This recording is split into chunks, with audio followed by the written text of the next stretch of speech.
Now, I'm going to work strategically. Now, because I know I'm using that old paint for this closet, I only have to have everything set up for that. I don't have to have anything else in the entire job done just yet if I didn't want to, because I'm only using that old semi-gloss paint for this little closet. Now, if I would have painted the eggshell in here and use eggshell, that's going to be for here and the hallway and the other room, then I would want to make sure that everything's ready as it is ready. Okay, because usually when I get into one paint with the roller, I like to have all those areas ready, okay, before I get done, before I wash the roller out, or before I go into the next business, because I know once this is done with the roller, I can't use the roller anymore just yet, can I? I have to rinse it out. I can't just use it to go in here if I don't have a second roller cover, because that roller cover is going to be wet. Okay, you can wring it out, you can let it dry out in the sun, whatever, but it's going to take a while for it to dry. So you always want to make sure you've got enough roller covers. For my part, I have at least 2 brand new roller covers, and I might have an older one that I've used a couple times that I could still get by to use if I need to, because one roller cover here, then I'm going to rinse that out. Then I'm not going to do any paint cut in or any of that. More than likely, well, I could, but usually I don't. I usually wait for all of this to dry first before I get in there to do the cut in. That way I'm reaching around and put my hand on there. I'm not going to get myself any paint on me, okay? So then I use the next roller cover for in this room. Down the hallway is the same color, eggshell. Down in the next room, that's all eggshell, okay? So once I get the roller out, I'm gonna just blow and go with all of the stuff that I need for that color. So that tells me, what does that tell me? That tells me that I'm gonna have to, when I get done with this room, I'm gonna use my drops on down in this where I don't need to use any drops in here. This is semi-gloss. This is a different roller cover that I'm gonna have to use. Do you see what I mean? So what I have to do before I get into that eggshell, yeah, I've been dreading this. I've got to figure out how to cover this with my craft paper, okay?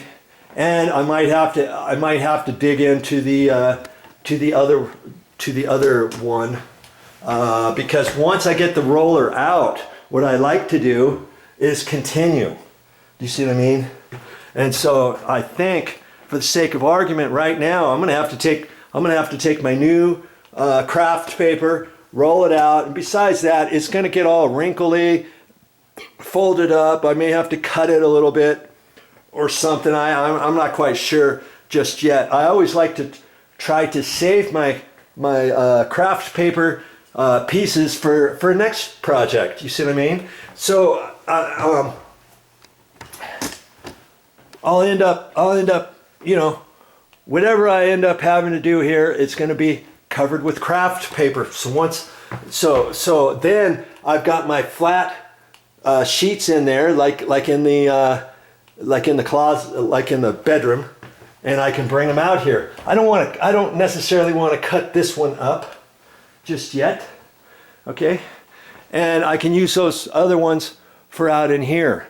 Then when I get all of the eggshell done, boom, whatever I have to do at that point, as that's drying, then I'll take my craft paper, I'll dismantle this little section, and I'll see what pieces of craft paper I still have that are small pieces that I can cut those pieces up and stuff, and then I can fashion a countertop there, do something over there, cut a piece for the toilet, cut around for the toilet on the floor over the top of the tank. You see what I mean? I'm gonna have a couple extra cuts here and there, but I'll try to put a long 3-foot straight one right here, and I can save that for later. As for these other ones, I'll probably end up throwing them away. Okay, so I just try to, that's kind of what I do on different jobs. I just try to figure out how can I use my material properly. And because when I get done with this job and I drive back home, I can roll up the other pieces of craft paper that are still good, and I can just roll it up along with whatever little piece I have left. Okay, so that's what I'm going to do with that. Well, you know what it smells like in here? It smells like progress. I got the first, I got all the walls done inside the closet, the top of the closet shelf, and the bottom section is as best I could. I tried to do most of it with my extension pole, but then if I have to take it off and get up in there a different way, I have to. I had to shimmy back up to get the back side of the wall. Does anybody ever going to see that? Probably not, but if anybody does check it, they'll see that yes, I did a 100% job. Now I'm not going to get into the paint for cut-in until this all dries. That way I can lean against it, I can back up and not have to worry about anything, hitting anything, getting up there, not getting on my chest, on my shirt, on my sleeves, whatever. You know, just wait for it to dry and go on to something else. Now, I've already cleaned out my my roller and my roller frame and my cut-in, my little throwaway paintbrush, and I'm letting that stuff dry while I work on the next thing. And what is the next thing I'm going to do? Yes, I got to get the craft. I got to get this craft paper out. Okay, and I've got to go in there by that table and monkey around with that and try to jerry rig that together so that I can cover that. I mean, if anything drips on it, you just have a sponge ready and a bucket, and son of a gun. The first thing I did was I hit the wood trim up high, this wood up there by accident, and I got my sponge out, cleaned that off, hit the back side of this by accident, thing slid off, wiped that off. And so always have a sponge ready, a bucket ready, clean water. I'm going to have to clean the water now because there's paint in it, and a rag. You know, be ready for anything. Okay, because you never know what's going to happen.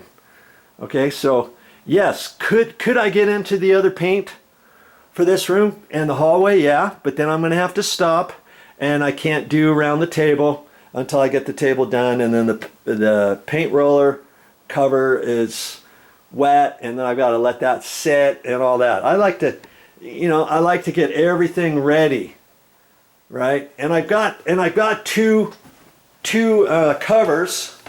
Let me show you the paint frame and the roller that I ended up using. I'll bring you in here because there's more light.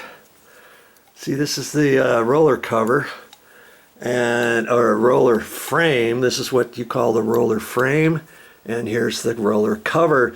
I think this was 3/8 or 3/4 nap, and it was 6-inch.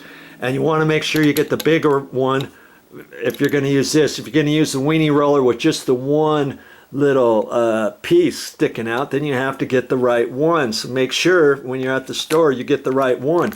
See, this one, even though it goes in only that far, it's designed to hold either 4-inch or 6-inch. And the ones, I thought it kind of odd, the ones for this frame, this roller cover is 6.5 inches, not 6 inches. I think they said.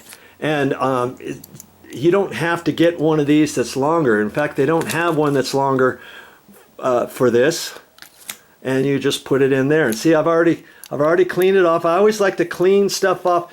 This is almost dry, believe it or not, after I rinsed it out. And see, that's another good reason why I have my craft paper. I mixed up the paint over there, and I whisked this out over there.